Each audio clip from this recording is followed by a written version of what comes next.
Continuamos com o programa Eureka. Você está conosco falando sobre ciências humanas. Professor Edilson Chaves, retome a explanação, por favor, nesse nosso segundo momento e falemos sobre o contestado, sobre o profeta Gentileza. Muito bem. Há uma questão importante aí que a gente tem que levar em consideração. Quando ocorre esse movimento aqui no Paraná, divisa com Santa Catarina, os jornais, enfim, da época começam a falar sobre esse movimento. Vamos para a nossa tela aqui, para ver o que é que um jornal local estava falando sobre o movimento, e isso nos diz bastante. Vamos lá, olha lá. Um dos olhares sobre o contestado, a imprensa. O que a imprensa está falando? Acreditamos que a leitura demasiada do pândego Carlos Magno, aqui tem um problema. Me permita só, Edilson. Vai lá, professor Marcos. Pândego, você vai perguntar. É um brincalhão. Isso, é o professor Oswaldo, brincalhão, pândego. Faz algumas ironias. Olha lá então, aqui ó, que existe em profusão pelas casas, professor Marcos, aqui é importante, ó. O livro está dizendo que o livro de Carlos Magno existe nas casas sertanejas, ou seja, o livro Os 12 Pares de França.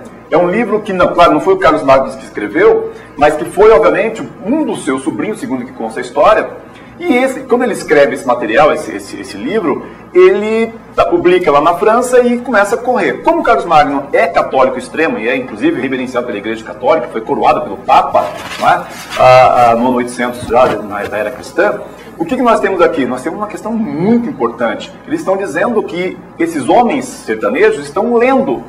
Uma questão, um ponto interessantíssimo. Exatamente, as pessoas modestas tendo acesso à leitura. Isso, ocasionou o desequilíbrio dessa pobre gente, ou seja, o texto do Carlos Magno ocasiona o desequilíbrio dessa pobre gente. No dizer de Euclides da Cunha, está atrasado de 400 anos em civilização. As histórias cavalheirescas do Roldão e Guy de Borgonha, pares de grande imperador, porque pares, os 12 pares de França, fizeram virar a cabeça dos já não muito equilibrados José Maria, olha lá os monges, Velha Querubina e outros pobres diabos. Então vamos lá, então aqui, quem é que escreve isso, né? Folha do Comércio de Florianópolis, de 1914, a 26 de março de 1914.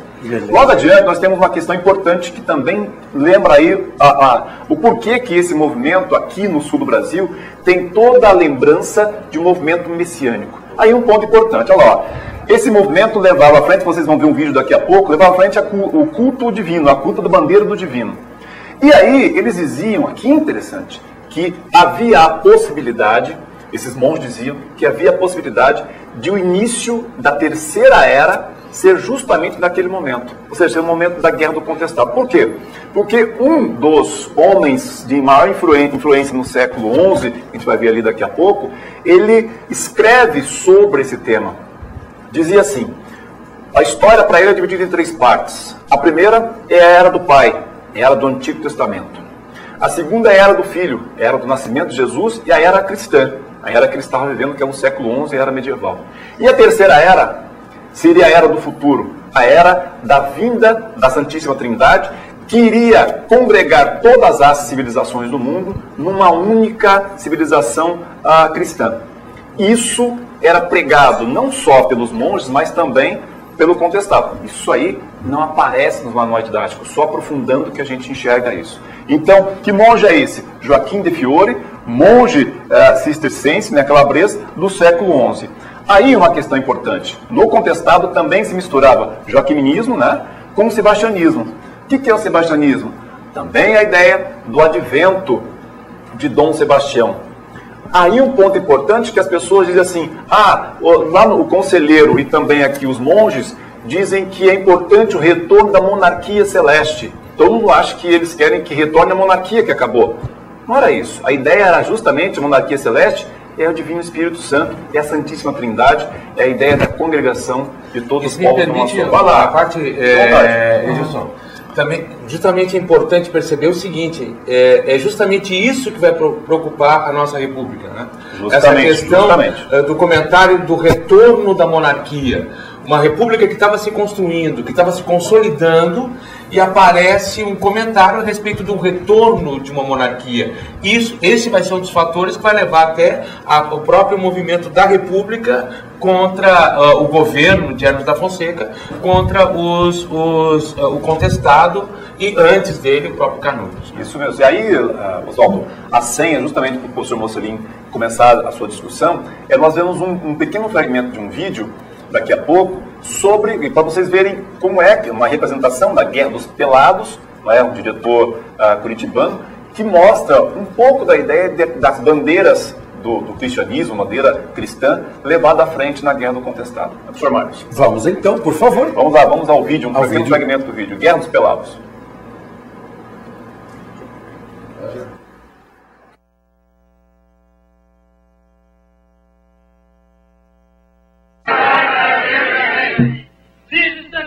Não permitais que eu viva nem em pecados mortais. E pecados mortais no meio de morrer. Ó Virgem Santíssima, me há de valer. Me há de valer na maior aflição. Meu Deus, vos entrego a alma e meu coração. Esta beleza de imagem, daqui a instantes o professor Mocelin comenta, e agradecemos ao professor Edilson essa organização e a escolha, uma imagem interessantíssima que nos leva à reflexão sobre o evento. Daqui a instantes a palavra do Mocelin acerca disso. Temos aqui a nossa tutora, Carla. Quero agradecer os esforços pelo programa de hoje, a responsabilidade sua também. Muito obrigado, bem-vinda à equipe e por favor dê o seu recado. Sim, claro. Obrigada, Marlos. A todos nós. Olá, professores.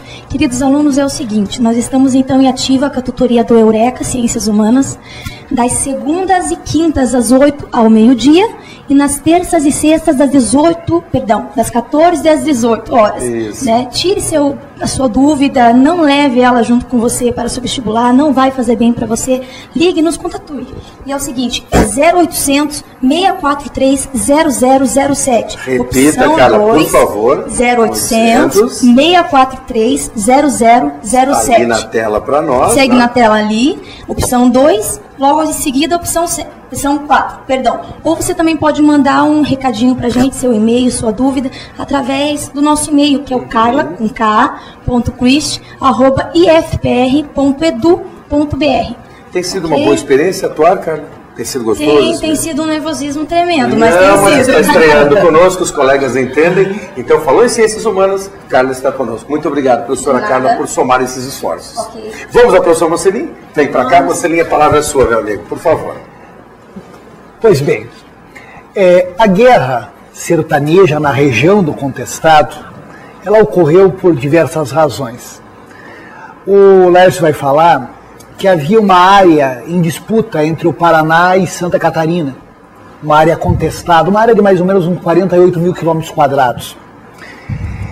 Nesta área passou uma estrada de ferro, uma empresa do grupo do norte-americano Percival Farquhar construiu a estrada de ferro São Paulo-Rio Grande. E o governo federal, em conluio com os governos estaduais, concedeu à companhia 9 quilômetros de cada lado da estrada. Este território era muito rico em ervais nativos, em araucárias, em buias centenárias. E a companhia, a Brazil Railway, criou uma outra companhia, a Lumber Colonization, que montou uma serraria em 3 Barras, perto de Canoinhas, e uma outra menor em Calmon. A serraria de 3 Barras era a maior da América do Sul. E começaram a derrubar os pinheiros. O problema é que nesta região viviam sertanejos. Eles não tinham o título de propriedade. Eles tinham a posse da terra. Mas começaram a expulsar esses sertanejos, agravando o problema social. E muitas daquelas pessoas que haviam trabalhado na construção da ferrovia também ficaram por ali.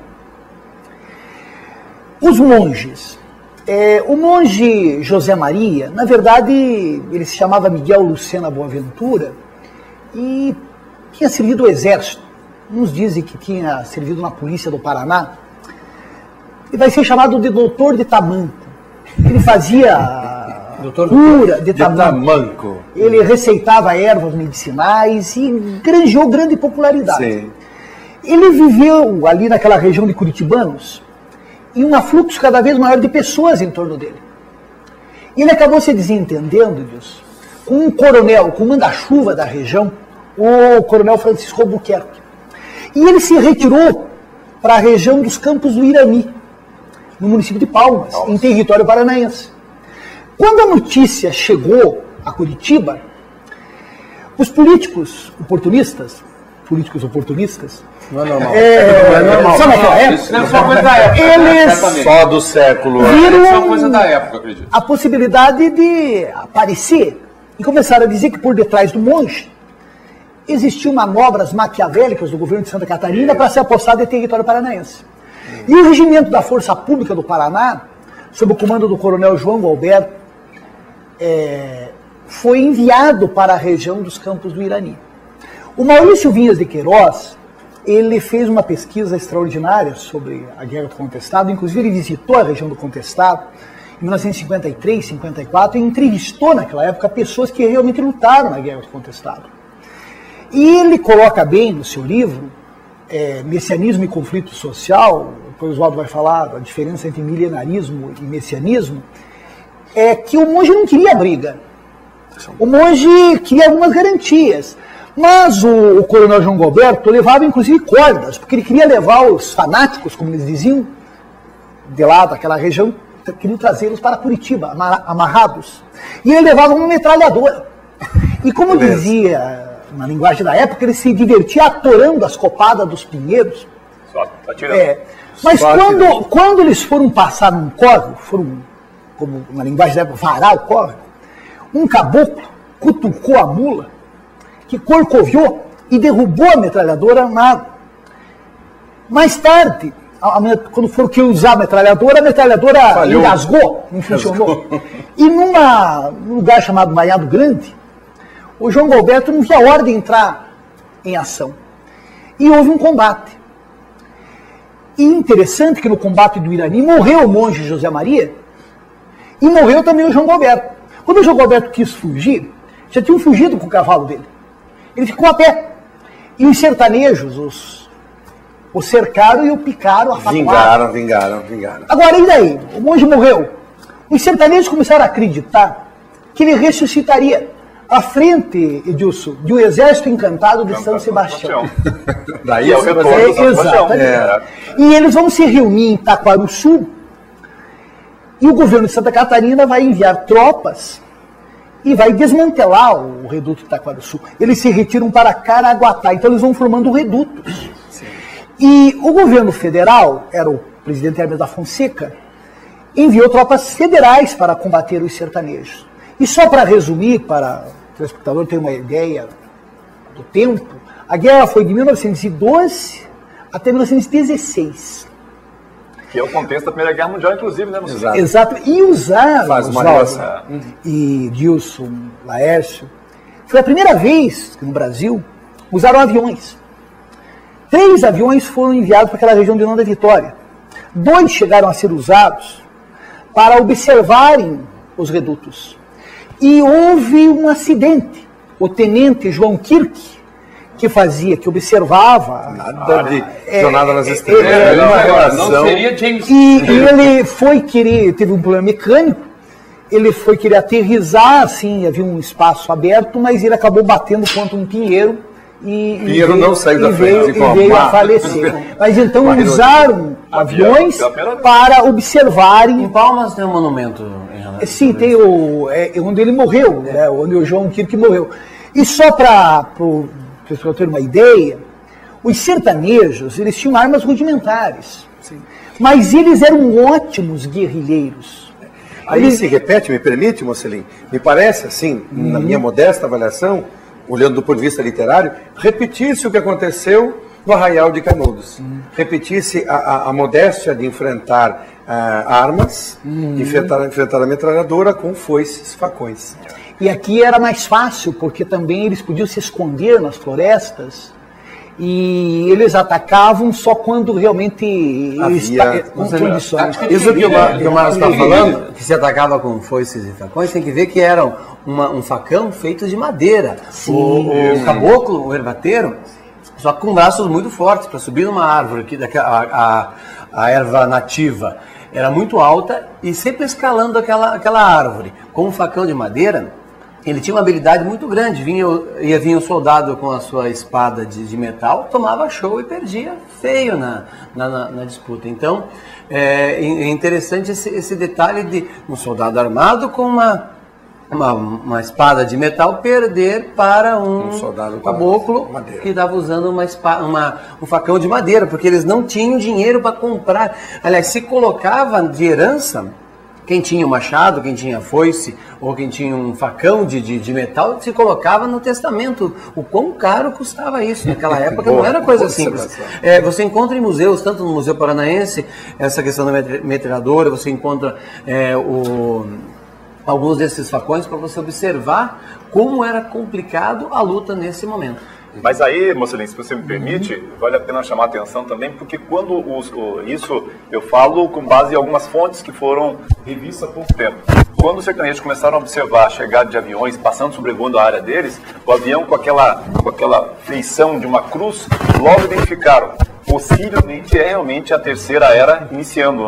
Já existem fontes sobre isso, quer dizer, mas depois que começa a sobrevoá-los, eles começam a identificar. Não é bem isso, acho que esse é o inimigo. Né? É uma questão também interessante. E só completando, nos redutos havia uma espécie de socialismo caboclo. Eles partilhavam tudo. As pessoas que iam para os redutos, elas levavam o que elas possuíam. Então, do que um precisava, outro cedia, ninguém podia vender nada. E eles chegaram a controlar uma área de uns 20 mil quilômetros quadrados e uma população provavelmente em torno de entre 15 e 20 mil pessoas. E existiram lideranças, as lideranças foram mudando. A princípio era um rapaz chamado Manuel. Ele dizia, ele entrava no mato, conversava com o monge e depois retornava para dar as ordens. Só que ele, uma ocasião, entrou no mato e quando voltou disse que o monge havia ordenado que ele dormisse aquela noite com 2 virgens. Aí ele perdeu o prestígio, levou uma surra, teve depois a Virgem Teodora, a Virgem Maria Rosa. E o Paulo Pinheiro Machado, que é professor aqui da Universidade Federal de Santa Catarina, ele tem um livro muito bom publicado pela Unicamp, A Liderança Contestada, em que ele mostra os principais líderes contestados, o Venuto Baiano, o Chiquinho Alonso, o Adeodato. E lá em Caçador, talvez um dos grandes paladinos dos estudos sobre o contestado, o jornalista Nilson Tomé, que é talvez tenha sido a pessoa que mais tenha estudado a questão do contestado e autor de diversos livros. Clássicos como A Irmandade Cabocla, da Marli Auras, que também é professora da Universidade Federal de Santa Catarina, e o clássico do Maurício Vinhas de Queiroz, o Messianismo e Conflito Social. Perfeito. Para você que está nos acompanhando, gostou, quer rever a fala do professor Oswaldo, do professor Edilson, do professor Mocelin, daqui a instantes a fala do professor Laércio, por favor acesse ao site do EAD. Olha como é fácil, simples e você pode ter acesso aos programas que já estiveram presentes nesses 6 meses em que estamos juntos, aos programas do ano de 2011 e agora todos os programas de 2012. Então, para você com tranquilidade, www.ead.ifpr.edu.br. Então, EAD e FPR Edu.br, pontinhos ali pelos meios. Em seguida, você tem a régua horizontal, clique em cursos, por favor, abrem-se os cursos, você vai até o rodapé com Eureka. abriu o Eureka, o histórico do nosso trabalho, do nosso programa, desde 1998, quando ele teve o seu embrião, até o lançamento na TV Cultura, nos idos de 2003, na TV Educativa, e agora no IFPR e o FPR TV. Então acompanhe e fique conosco para este próximo momento. Momento sobre profissões, na sequência, o professor Laércio de Mello e a geografia interagindo com a história. Vamos para mais um momento de orientação profissional nesta parceria IFPR Eureka TV Paulo Freire.